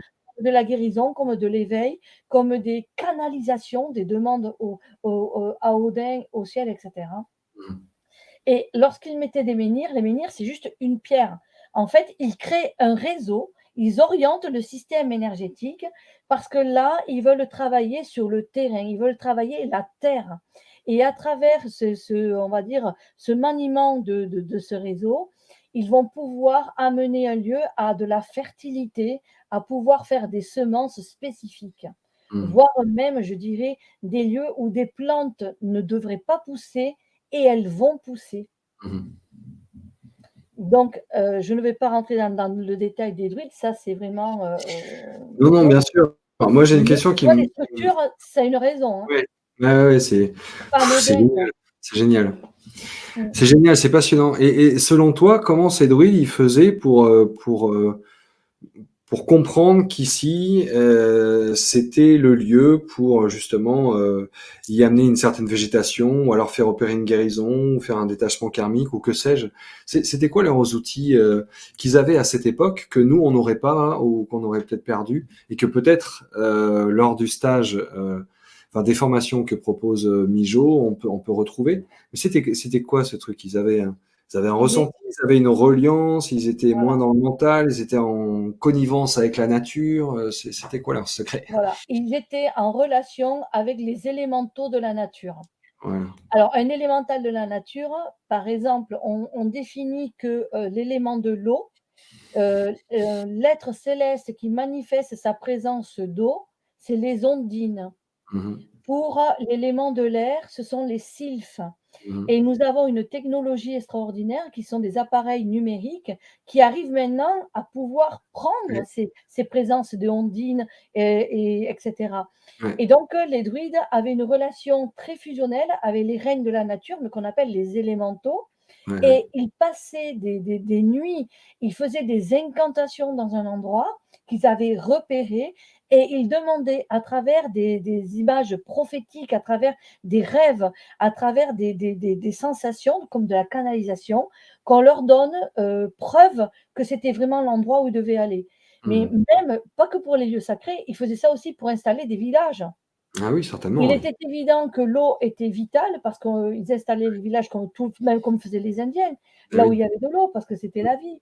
Mhm. Mais au niveau des cultes, ça pouvait être très reculé par rapport au village, mais c'était un envoi du ciel, une information céleste. Mhm. Et quand Mijel vous fait faire les druides, elle vous apprend cette reliance, mais qui n'est pas que de la perception, parce que la perception, c'est toi qui le fais dans tes stages, Ouais, de pouvoir, rentrer en contact. le ressenti. Mijo, elle vous met dans une relation où, vous allez pouvoir, la nature va vous offrir des outils. Le bâton du commandement, le Mhm. tapis de connexion et à travers ça, il y a de la divination puisque, Mijo, elle va faire sur le bâton que vous allez donner, vous avez choisi, qui sera votre accompagnement, votre commandement, votre autorité d'âme et d'être humain sur terre. Mhm. Elle va vous définir énormément de choses. C'est bluffant, c'est extraordinaire, c'est bluffant et c'est pas de la voyance, hein. C'est de la communication réelle entre la nature et toi, parce que tu as choisi ce bâton, c'est toi-même qui vas te le couper, Mhm. c'est Mhm. toi-même qui va fusionner avec, mais entre temps, il faut que ce soit introduit par le rituel. Parce que, j'entends bien: «Ah ouais, alors demain je vais à la forêt, clac, je coupe un bâton et puis voilà, la nature me l'a offert». Et que nini, rien du tout, qu'est-ce que ça veut dire ça? Mais non! Mais non, mais non, mais non, mais non! En fait, il y a un rituel, il y a du travail sacré. On ne prend pas quelque chose à la nature sans le lui demander et c'est Mhm. pas, «Merci nature, de m'accorder ton bâton». C'est pas ça du tout. Bah Il oui, y a bien sûr. c'est comme moi dans les lieux sacrés, Approche du il y a sacré. une approche du temple, Oui. du gardien. Oui. Si on veut avoir les bénéfices, beh, il faut montrer patte blanche, il faut être respectueux, il faut savoir comment s'introduire et avoir la connaissance. Et Mhm. Mijo, elle vous introduit cette connaissance et elle vous montre comment faire. Mhm. Donc, la connaissance, c'est un enseignement, ça. Et la nature y répond parce que Mhm. la nature est généreuse et la nature, elle aime offrir, mais elle aime recevoir aussi. Il y a un Mhm. échange obligatoire, il faut qu'il se fasse. Mhm. Et c'est là où on doit tenir compte de ces 2 aspects. Dans les élémentaux de la nature sont vivants, sont réels, puisque maintenant en plus on peut même les photographier et ils sont friands de choses. Moi, quand on fait un rituel, que ce soit par les crânes de cristal ou autre, quand vous allez re quand on investit un lieu, même en magie, hein, tu le sais, quand on Mhm. investit un lieu, il y a une gratitude derrière à avoir. D'avoir que ces élémentaux, que ces êtres nous ont laissé leur lieu pour un temps de travail qu'on a défini, qui n'ont pas perturbé dans de vouloir s'immiscer dans notre rituel. Ben ça, c'est un échange, faut les remercier, il faut leur donner quelque chose. Ça s'appelle des offrandes. Ben ouais, c'est ça. Et puis après, ça nous ramène à une place où on est plus sur la même longueur d'onde avec notre environnement et avec tous les règnes. Tu vois, ça nous fait sortir du coup du truc où l'homme est tout puissant, il peut dominer la nature, il peut dominer les animaux, il peut. Voilà. Donc je trouve que c'est chouette, oui, de nous recontacter à cette dimension sacrée, à cette dimension où on est en lien avec l'environnement et que donc on est dans un échange et que dans le même cadre d'un échange avec une autre personne, c'est sympa quand il y a un bonjour, un merci et des bonnes attentions, quoi. Bien sûr. C'est finalement aussi simple que ça. Ouais, Regarde, on a une question de Marie-Hélène Bloin. ouais, ouais, ouais, ouais. Attends, tu vas pas tout faire. Laisse-moi Non, ça. non, mais pour une fois que je les vois, non, mais C'est génial. Alors, Marie-Hélène Bloin, oui. Donc, j'ai manqué le début. Donc, peut-être en avez-vous parlé. Est-ce qu'on peut dire qu'un vortex naturel est un lieu sacré? Et si oui, comment les reconnaître? non, un vortex n'est pas un lieu sacré. Un vortex est un vortex. Un vortex est une sortie énergétique. C'est plutôt de l'ordre de la géobiologie d'expliquer ça, parce le vortex peut être une cheminée, le vortex peut avoir euh, plusieurs systèmes d'énergie. Alors, moi, je ne suis pas géobiologue, donc je ne connais pas ce vocabulaire, mais ce que je peux dire, pour nous, un vortex, en magie, surtout un exorcisme, c'est une porte astrale. On ne définira pas le mot vortex, on dira c'est une porte astrale dans laquelle il y a des passages d'entités. Alors, peu importe la structure qui est dessus, ça peut être une maison ou ça peut être une nature, peu importe, mais il y a une ouverture qui est faite entre le système terrestre et le système cosmique qui fait que c'est un passage ouvert. Évidemment, si c'est sur une maison, ça va molester les personnes qui y vivent, auquel cas on doit s'en occuper, parce qu'une porte astrale, c'est pas toujours, et c'est rarement bénéfique Mhm. pour les gens qui y vivent. Mais après, un vortex n'est pas considéré comme sacré. C'est un vortex, c'est un système d'énergie, comme le sont les chakras de la Terre, hein, et comme sont beaucoup de réseaux, mais c'est pas forcément que ça a une connotation sacrée. La Mhm. connotation sacrée, effectivement, je l'ai dit au début, de comment on va appeler un lieu sacré, c'est tenant à 4 choses. Voilà. Mais Mhm. elle pourra regarder l'émission en Mhm. replay. Ouais, oui, oui, absolument. Je vous encourage d'ailleurs à le faire et puis à partager, quoi. Donc, du coup, la réponse est non. Donc, est-ce qu'il y en a au Québec? Eh bien, non. Alors, est-ce que vous avez des questions, Maglone? Les lieux sacrés sont-ils les mêmes à chaque formation? Ben, je pourrais en faire plusieurs, mais ça demande du travail. Alors, en général, je fais qu'une seule formation par an et effectivement, je propose les mêmes lieux parce que c'est un panel super intéressant. Comme je dis, ce panel, il est tellement enrichissant que c'est ce qu'on peut retrouver dans le monde entier. C'est une combinaison énergétique à travers de la symbolique, à travers des reliques, à travers les élémentaux, à travers des structures sacrées qui font que aucun endroit est identique à l'autre. Et quand on a vu ça, ben, on est prêt, on est outillé, on est vraiment éveillé à pouvoir rentrer dans n'importe quel lieu du monde de la manière adéquate et de savoir ce qu'on va faire dans l'endroit. Puisque, comme je l'ai dit, il y a plusieurs thématiques d'un lieu sacré. Un lieu sacré ne propose pas une généralité. Il va proposer un thème de travail. Et tout l'intérêt, c'est de savoir qu'est-ce que nous demande ce lieu pour en bénéficier, Mhm. pour y travailler et pour le respecter. Mhm. Ouais, absolument. Les lieux sacrés sont-ils les mêmes à chaque formation? Donc la réponse, elle est pour l'instant oui, mais c'est pas impossible que ça change. Et dans tous les cas, je pense tout à fait clairement que le fait de refaire le stage et même de repasser au même endroit, ça peut permettre d'aborder une autre thématique qui pourrait être libérée ou détachée ou accéder à une autre guérison, hein. Pas parce qu'on est Et c'est passé une surtout fois que, dans ces voilà, lieux. c'est surtout que le fait de le revoir, on n'a plus le même œil parce qu'il y a une maturité qui s'est passée. Tu vois, j'ai fait plusieurs fois le Pérou. Bon, évidemment, comme j'ai des personnes qui font tous les voyages, je ne présente jamais 2 fois le même itinéraire, mais quand même, on ne peut pas aller au Pérou sans louper le Machu Picchu. Dans le lac Titicaca, le Machu Picchu, le Cusco, le Saltares de Cusco, tout ça, c'est quand même une obligation. Et pourtant, malgré tout, on ne retrouve jamais 2 fois les mêmes civilisations qui vont se présenter pour le travail que l'on va faire. Hmm. Franchement, J'ai rarement rencontré 2 fois la même civilisation Super. avec les groupes avec qui j'ai été. Mmh. Parce que chaque groupe émane une énergie, émane un travail initiatique différent et les civilisations célestes et terrestres, celles qui sont les gardiens des lieux, vont avoir soif de se manifester et d'autres se tenir en retrait et ne pas se montrer. Mmh. Donc je ne sais jamais vraiment qui va être présent dans les lieux. Bien sûr, mon travail, il est d'appeler à ces civilisations qui reconnaissent quelqu'un au moins dans le groupe, parce que s'ils reconnaissent quelqu'un, ils sont friands de se remettre dans cette solidarité d'âme. Et donc, par cette incarnation de la personne aujourd'hui, ben, elles sortent de l'ombre, ces civilisations, et elles nous demandent de faire un travail ou de donner un message particulier à la personne et vraiment de rentrer dans une osmose de partage ciel-terre. Et c'est mon travail, c'est ça, c'est de pouvoir entendre ces choses, de pouvoir les voir et que tout le monde en profite. Et c'est un très bel échange, vraiment. Mmh. Et dans les lieux sacrés, on fait pareil, hein. Ouais, S'il y a des ouais, ouais. civilisations qui veulent parler individuellement à quelqu'un, je ne manque pas de donner le message Mmh. personnel. Et s'il y a des guérisons, ben, elles y seront, puis voilà quoi. Parce que Mmh. ça a été le cas. Mmh. Ça a vraiment été le cas. Génial. Ouais, c'est un beau stage, ce sont des beaux lieux, ce sont de beaux enseignements, de belles découvertes, de belles initiations, des messages, des canalisations, des interprétations.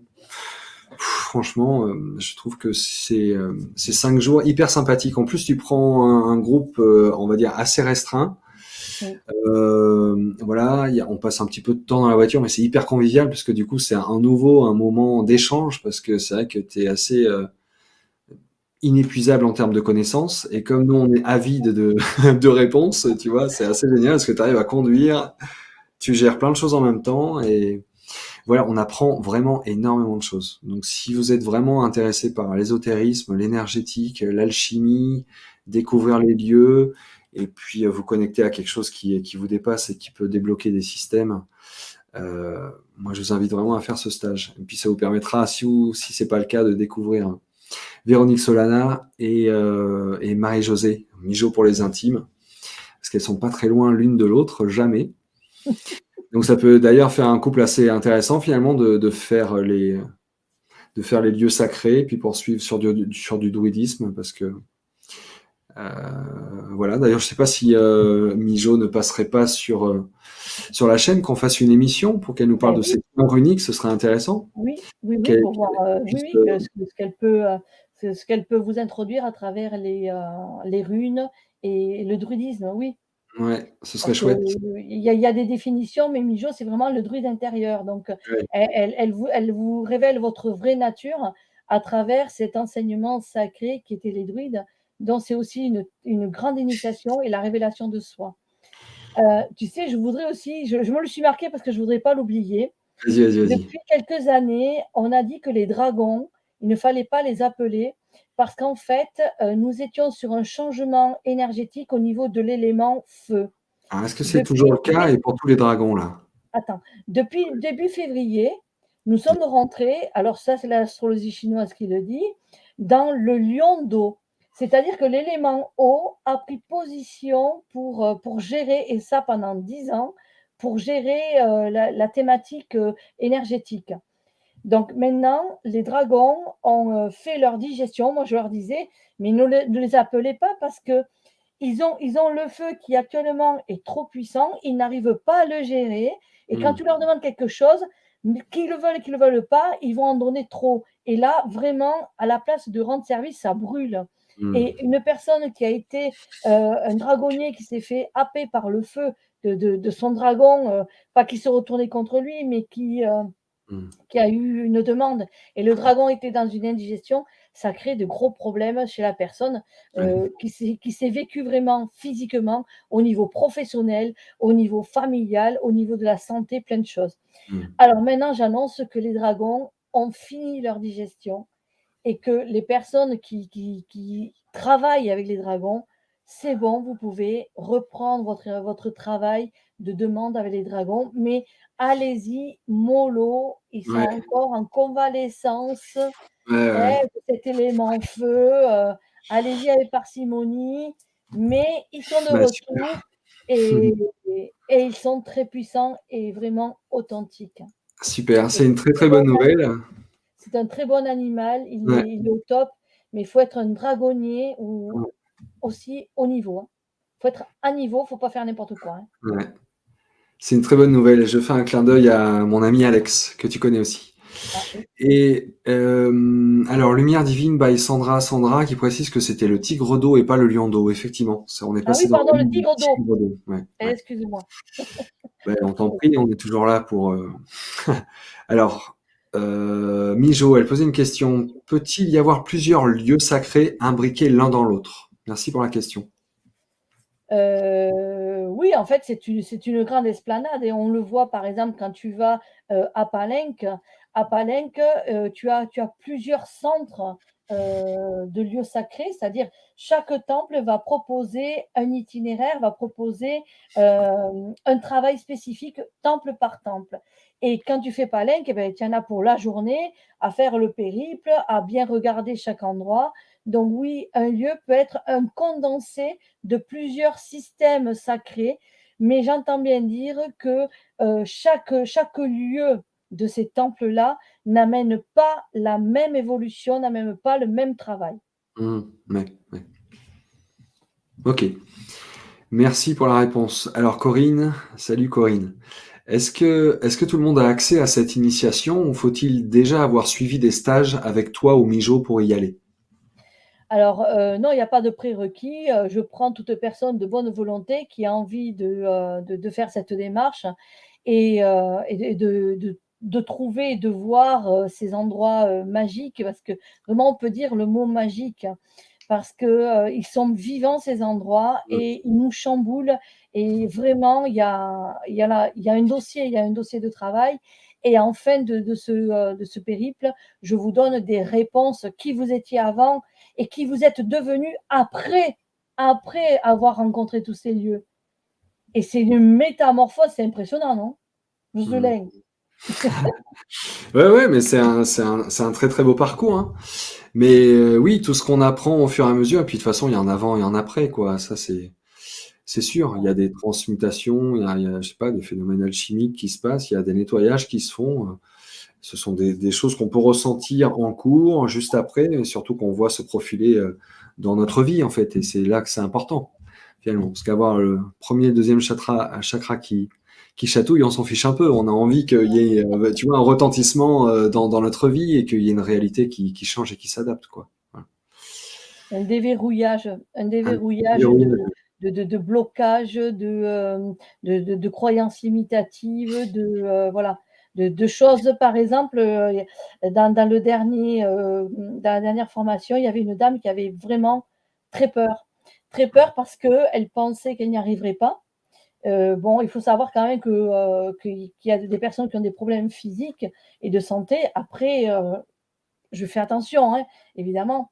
Donc, je l'ai rassurée, je lui ai dit: «Écoute, t'inquiète pas, s'il faut grimper, je te mets dans une Jeep et on se donne rendez-vous là-haut, il y a pas de souci, on sera prudent». Mais finalement, non, elle a décidé de faire, le périple, tranquillement. Comme tu dis, c'est un petit groupe, donc c'est vraiment, fusionnel, une grande amitié qui se fait, une fraternité. Donc, on est monté tranquillement et extraordinairement, à un moment donné, j'appelle ça la petite récompense, tu te souviens les veines de Saint Thomas? Donc Ouais, ouais, ouais. il y a vraiment, une récompense d'eau et ce que je ne savais pas, c'est qu'elle avait peur de l'eau Ah. et en fin de compte, sans rien dire, beh, on a été ensemble, donc moi j'ai pas perçu sa peur. On a été, ensemble, bon, elle m'a attendue, donc moi je j'ai pas vu le problème donc et on s'est mis dans la piscine, qui est quand même une piscine avec une certaine hauteur, hein. Elle s'est fait masser et tout par les jets d'eau et c'est qu'après elle me dit: «Tu sais, j'avais super peur parce que j'ai peur de l'eau en général et là je me suis dit: "Non, il faut que j'y aille et je peux pas rester avec cette peur"». Et elle a opéré sa guérison de après je te dirai pas qu'elle se plongera à la mer non plus, mais Elle est devenue tu te proche rends de compte, te elle a plonger. décidé d'aller jusqu'au bout, de bénéficier de ces ouvertures. Mmh. Elle a senti qu'elle était bien accompagnée, qu'il y avait de la prudence et qu'à travers ça, elle pouvait, tout se permettre. Et elle se l'est permis. Et ça a été grandiose parce que vraiment, ça a été une belle révélation pour elle. Et pas que sur ce thème-là. Bah super, super, Mm. super. Très bien. Alors, Jocelyn, alors, attends. Il y a d'autres questions. Donc, Corinne a après la question. Comment prépares-tu ces voyages? Alors, il y a Pascal fait des vidéos. Je pense que tu le connais. Pascal fait des vidéos, ou alors peut-être pas sous ce pseudo, qui envoie plein de messages sympas. Je sais pas si c'est pas lui qui aurait Bon. fait les vidéos qu'on trouve. Il y a une vidéo très sympathique où on te voit avec Lisa, avec Mijo, qui dure Ah, environ une c'était heure. Chez Daniel à Gabarret. C'est Oui, ça, oui. oui, Donc, oui. Pascal fait des vidéos. Je sais pas si ce serait pas lui. Bon. Donc, il te demande comment prépares-tu ces voyages? Alors, si on parle des voyages initiatiques, ce sont des voyages à la carte. Je décide d'aller dans un pays. Là, en l'occurrence, on va s'aventurer sur le temple d'Angkor parce que j'ai déjà été une première fois. J'ai super adoré et je pense qu'il y a encore plein de choses sur ces énergies que va nous proposer le temple d'Angkor pour qu'on puisse y retourner et j'ai hâte d'y être. Et ce que je voulais dire, c'est que cette année 2022, on avait introduit sur l'Instagram de Cathy que ces énergies, la Terre est irradiée d'une énergie un peu spéciale. Et par cette thématique de février du 2, 22, etc., ça nous a mené à comprendre que la Terre est en train d'être nourrie avec des particules totalement nouvelles, innovatrices, et ça prépare notre futur. Donc, grâce à ça, on va pouvoir intégrer des techniques, des technologies, des savoirs et des choses qui vont construire notre avenir, mais d'une manière extraordinaire avec les dons, avec les capacités. Et ce que je veux aussi dire, c'est que les lieux énergétiques, les lieux dits sacrés, ont pris du volume, ont pris de la puissance. Et donc, même si quand nous, on va y aller, parce que j'ai les lieux sacrés fin avril, je crois, la formation, les lieux sont enrichis. Et il y a de la grande nouveauté parce qu'il y a des choses qui vont nous être données qui n'étaient pas à l'ordre du jour jusqu'à présent. Parce que cette année 2022, c'est une grande révolution à tous les niveaux, d'opportunités, d'éveil de conscience, de maturité, de choses extraordinaires, des cadeaux de l'univers. Et donc, chaque lieu maintenant est enrichi de quelque chose de nouveau qui s'est associé à l'ancien et qui maintenant va être proposé à toutes les personnes qui savent détecter ces endroits, qui savent reconnaître ces endroits. Et donc, ce sera que du bonus, que du bénéfice. Hmm. Alors, pour en revenir à ces voyages, ben, je décide d'un lieu, mais pas que moi, hein, ma mère aussi, elle décide parce que c'est elle qui organise tout. Et une fois qu'on a étudié les endroits, on demande à des agences, on met une concurrence au niveau des agences et on fait des voyages à la carte. D'accord? Donc, je veux vraiment être autonome parce que quand le ciel me dit de partir dans un endroit alors qu'on a prévu autre chose, je ne veux pas être bloquée par des choses humaines qui m'interdisent de bénéficier des cadeaux célestes. Donc, ça nous est arrivé quelquefois qu'on avait prévu un itinéraire et heureusement que les guides, et bien sûr, je me suis familiarisée avec pas mal de guides parce qu'on est dans une démarche spirituelle et non de tourisme.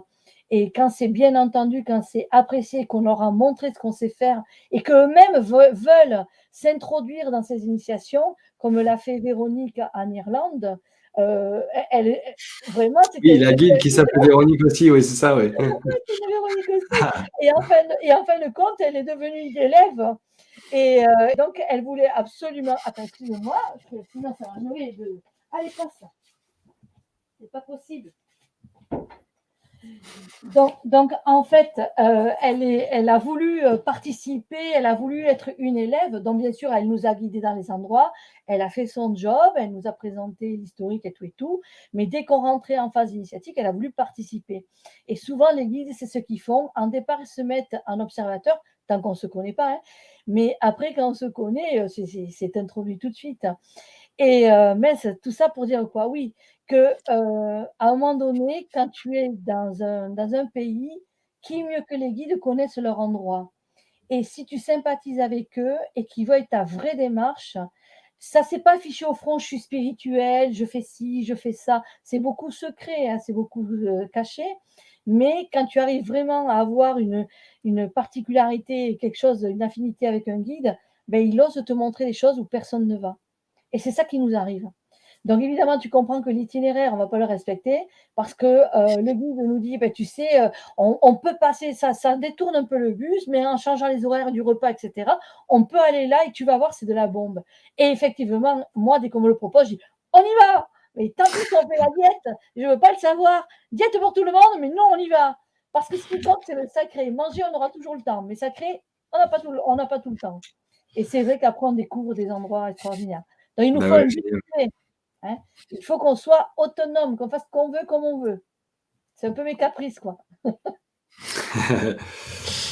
ça Super, vaut le c'est ta coup. griffe. C'est ta griffe, ouais. Alors Cyril, il me demande qu'est-ce que ce stage t'a apporté. Alors écoute, on en parlera entre nous parce que justement, tu vas participer au stage sur le clair ressenti que j'organise en avril, donc on en parlera entre nous. Mais ça m'a apporté moi la capacité d'appréhender, d'avoir une lecture différente, tu vois, des lieux sacrés, de comprendre les énergies qui s'y jouent, la prédominance des éléments, et puis voilà, la notion de circuit, enfin bon, des choses qui n'ont pas été abordées ici et que j'ai pas envie d'aborder pour qu'il puisse y avoir de la surprise encore courant le stage. Mais moi qui suis passionné par l'alchimie, par l'ésotérisme, par ces choses qui sont placées en évidence et qu'on a tendance à pas voir, justement, parce qu'on a besoin, quelque part, d'être accompagné par quelqu'un qui sait pour nous le montrer.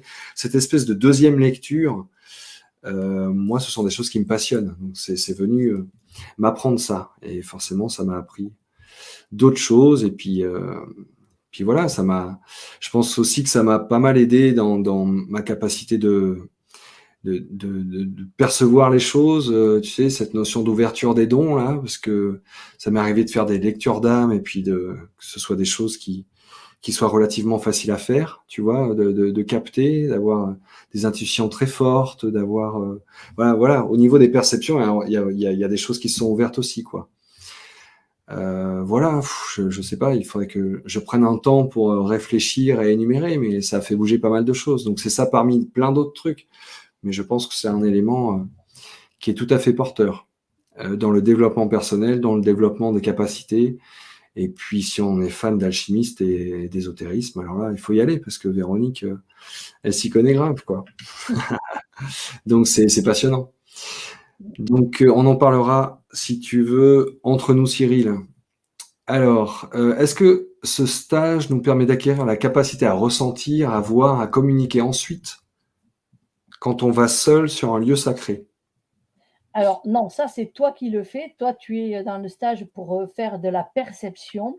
Moi, c'est pour vous apprendre à déceler les codes sacrés, à pouvoir voir ce que sont, les éléments, à identifier, des lieux au niveau énergétique, à travers les outils, à vous faire un réalignement sur l'endroit et à rentrer en contact avec c'est de la canalisation, rentrer en contact avec, le gardien des lieux et définir ce qu'est une énergie tellurique, cosmique, cosmotellurique avec des outils, sans outils, hein, en utilisant sa propre mémoire, à pouvoir, moi c'est basé beaucoup sur la vue, sur du travail avec la géométrie sacrée et moi, on ne touche pas les arbres, on fait pas ça, ça, je sais pas, c'est dans un autre domaine.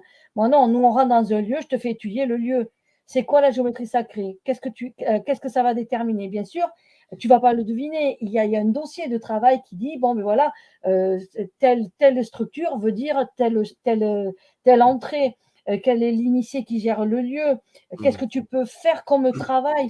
En fait, c'est savoir quel est le lieu, quelle est l'opportunité qu'il vous propose? À travers ce que j'ai dit, est-ce que c'est un lieu de guérison? Est-ce que c'est un lieu de purification? Est-ce que c'est un lieu de canalisation ou d'éveil des dons? Est-ce que c'est un lieu de repos, de protection? Voilà. Est-ce que c'est un lieu de ressourcement, de régénération? Il faut savoir chaque lieu à quoi ils vont correspondre. C'est ça que je vous apprends à définir, à faire comme un map monde, une carte, pour savoir tel endroit, ce qu'il va vous proposer. Et à partir de là, vous avez toute faculté de vous faire votre propre itinéraire. Hein. Parce que je sais que moi, j'ai des élèves qui sont venus ici, nous, dans les Pyrénées-Orientales, mais qui font partie de Toulon, Nice et tout ça. Ben, à partir de là, les copinettes, là, elles ont commencé à partir avec tout ça et à étudier la Sainte-Baume, à étudier Saint-Maximin ou je sais plus où. Et donc, elles ont fait leur itinéraire et elles se sont, toutes les trois, elles ont fait leur étude personnalisée comme moi, je leur ai appris, je vous apprends à faire. Et après, elles ont comparé pour arriver à un résultat dans lequel elles se sont mis d'accord que tel lieu va représenter telle chose. Et c'est vrai, parce qu'on ne peut pas l'inventer. C'est une réalité. Ce qu'on prend, ce sont des choses réelles. On ne dit pas, ah, c'est une hypothèse que ça pourrait être. Mais c'est pas l'hypothèse, l'énergie, c'est une réalité. Non, c'est ça. Voilà. Mais une fois que vous l'avez décortiqué, une fois que vous le savez, c'est fait, vous le savez, c'est définitif. Un lieu ne change pas du jour au lendemain. Un lieu va changer son système d'énergie pour des raisons cosmiques et planétaires. Quand la Terre a monté sa Kundalini, les lieux ont changé. Des lieux d'énergie tellurique sont devenus cosmiques, des lieux se sont neutralisés, des lieux ont pris naissance. Ça, c'est les chakras de la Terre qui ont fait ça. Après, il y a eu un événement cosmique en 2012, un changement de géométrie sacrée au niveau planétaire. Donc, cette géométrie a fait que tout le système de la Terre a changé sa révolution énergétique. Et là, à nouveau, 2022, c'est pas qu'il y a eu un grand changement. La Terre, les lieux sont restés en l'état, sauf qu'ils viennent d'être enrichis de quelque chose de nouveau. Cette nourriture, on ne sait pas encore, tant qu'on n'a pas été, on ne sait pas encore ce qu'elle va apporter. Évidemment, aucune connotation négative, elle ne va apporter que du mieux, que du plus. C'est une évidence. Parce que cette nourriture, elle n'est pas faite pour détruire, elle est faite pour construire. Donc en fait, chaque lieu énergétique reste ce qu'il est énergétiquement, sauf qu'il va y avoir cette alimentation et ça va devenir du Popeye, mais on ne sait pas de quel Popeye il va s'agir. Voilà. Et c'est tout l'intérêt, c'est repartir avec le baluchon, le sac à dos, pour réétudier parce qu'on a tout à remettre en place dans la compréhension des énergies planétaires maintenant, puisqu'on est dans l'ère, on a dit, on est dans le 5e règne, qui est le règne de la spiritualité. Ok, super. Merci beaucoup Véronique pour ces réponses. Merci à vous d'avoir posé ces questions. Je crois qu'on arrive à la fin de l'émission. Est-ce qu'il y a autre chose que tu aimerais préciser sur les lieux sacrés, Véronique? Je dirais que cet apprentissage est quelque chose de phénoménal et qu'on devrait tous savoir comment marcher sur cette terre. Pour la comprendre, pour la respecter, pour fusionner avec les règnes de la nature, il faut être en osmose, mais pour ça, on ne peut pas être un aventurier qui va n'importe comment et faire n'importe quoi. Il faut apprendre. Voilà. Voilà, donc c'est l'année de l'apprentissage, je le dirais dans toutes les conférences, je le dirais dans toutes les émissions. Apprenez, formez-vous, c'est cette année, c'est cette année, c'est cette année. Si vous n'avez pas compris le message, tant pis. Hein. Eh ben, ouais, c'est cool. Donc, c'est génial parce que des formations, en plus, il y en a. Moi, je propose des stages sur le clair ressenti, puis sur la notion de perception, justement, pour travailler sur toute cette notion de l'ouverture au subtil, dans le ressenti, dans la perception, dans la communication, dans la relation avec, ouvrir un petit peu ces canaux et justement commencer à rentrer dans une forme d'interaction, de connexion, de respect aussi de la nature, en connectant cet espace sacré, cet espace divin. Donc vous pouvez retrouver ça sur mon site voyageversoi.com à l'onglet stages. Il y a le contenu des stages qui est, je pense, pas tout à fait exhaustif, mais au moins il y a vraiment le corps de ce qui est donné. Et puis tout à l'heure, je donnais un live sur Instagram où je parlais justement de ces stages. Donc vous pouvez le retrouver sur Instagram à jocelyn.ue. Et puis il y a les stages de Véronique aussi, donc les lieux sacrés, la magie, il y a l'école d'alchimiste. ouah, je suis sûr que j'en oublie. Il y a aussi du coup l'école de Mijo, l'école des druides, enfin l'école druidique. Il y a ces stages qui se présentent sous forme de 2 modules, de 5 jours ou 6 jours chaque module, je sais 5 plus. jours. 5 jours. Ouais. Et d'ailleurs, Mijo, donc on a fait une vidéo sur le druidisme et c'est justement Marie-Josée qui est interviewée et qui présente un peu le druidisme. Et ben du coup, elle passera sur la chaîne dans quelques temps pour nous parler comme ça en live et répondre à vos questions. Et puis on abordera aussi les soins runiques, puisque tout à l'heure je l'évoquais. Je serais ravi de l'accueillir ici. Et puis il y avait un grand oui, je suis d'accord en lettres majuscules. Donc je serais ravi de partager ça avec vous. Je suis ravi d'avoir passé ce moment avec vous, avec cette connexion avec l'Égypte. C'était vraiment très chouette. Donc on a bien retenu l'invitation pour aller à Aswan. Voilà, on essaie de se caler ça, mais moi ce serait vraiment avec plaisir. Donc merci d'avoir été présent à l'émission, merci d'avoir partagé dans le chat. Si le cœur vous en dit, abonnez-vous, cliquez sur la cloche, commentez, likez, partagez, comme d'habitude. Merci beaucoup Véronique pour encore une fois le partage de cette connaissance, l'ouverture d'esprit que tu nous proposes, ce nouveau regard en fait sur la vie de tous les jours, sur cette connexion au sacré. Moi, ça me touche beaucoup. Enfin, c'est quelque chose que j'aime énormément. Je suis très heureux aussi que ce soit toi qui en sois le vecteur et le médiateur sur cette chaîne. Donc, je te remercie. La porte, elle est ouverte sur la chaîne, hein, tu le sais. Donc, on programmera certainement d'autres sujets qui Oui. sont absolument passionnants et dont tu détiens les connaissances que tu aimes partager. Merci vraiment à tous. Je te laisse le mot de la fin, Véronique. Oui. Je vous dis à tous qu'on se retrouve sur cette chaîne, en tout cas mercredi prochain, le 22 mars à 20h30 avec Aurore Larcher. Donc ça va être aussi, on va aborder des sujets très intéressants. Aurore Larcher a écrit 2 ouvrages, La matrice originelle et La conscience éveillée. On a déjà fait une vidéo il y a à peu près un an de ça. Et là, elle revient sur la chaîne pour aborder voilà, d'autres sujets. Donc on va passer encore un agréable moment et puis ce sera parti pour les mardis et les mercredis. Voilà, pour l'heure, je vous souhaite une excellente soirée. Merci beaucoup pour votre participation et à tout bientôt. Et voilà, merci Véronique, à bientôt aussi. Ben, merci à tous d'avoir participé à cette émission parce que vraiment, ça nous tient à cœur de pouvoir parler ouvertement. Et je dirais aussi que l'héritage que nous ont laissé les anciens à travers les vestiges dans les lieux, c'est quelque chose de fabuleux qu'on doit continuer à vouloir comprendre, à vouloir apprendre parce que, il y a un avenir et cet avenir, il faut qu'on puisse l'offrir à nos enfants. Mais il tient qu'à nous à pouvoir préserver ces initiations, cette richesse sacrée et la donner à nos enfants qui, eux, la donneront plus tard. Et ainsi, la chaîne de la solidarité, de la connaissance sacrée est maintenue ce qui est extraordinaire, c'est qu'on n'a pas beaucoup à lutter pour l'avoir. Jadis, les confréries, elles étaient pourchassées pour avoir ces connaissances, alors que nous, on nous les donne ici et maintenant. C'est du bonheur, c'est du cadeau, et il faut savoir saisir les opportunités quand on vous les propose. Voilà mon mot de la fin. Merci à tous. Euh, j'adore être devant, j'adore enseigner, j'adore être entouré par des gens de bonne volonté comme vous et au plaisir de se voir dans des formations et de continuer à se tenir la main pour aller plus loin. Merci.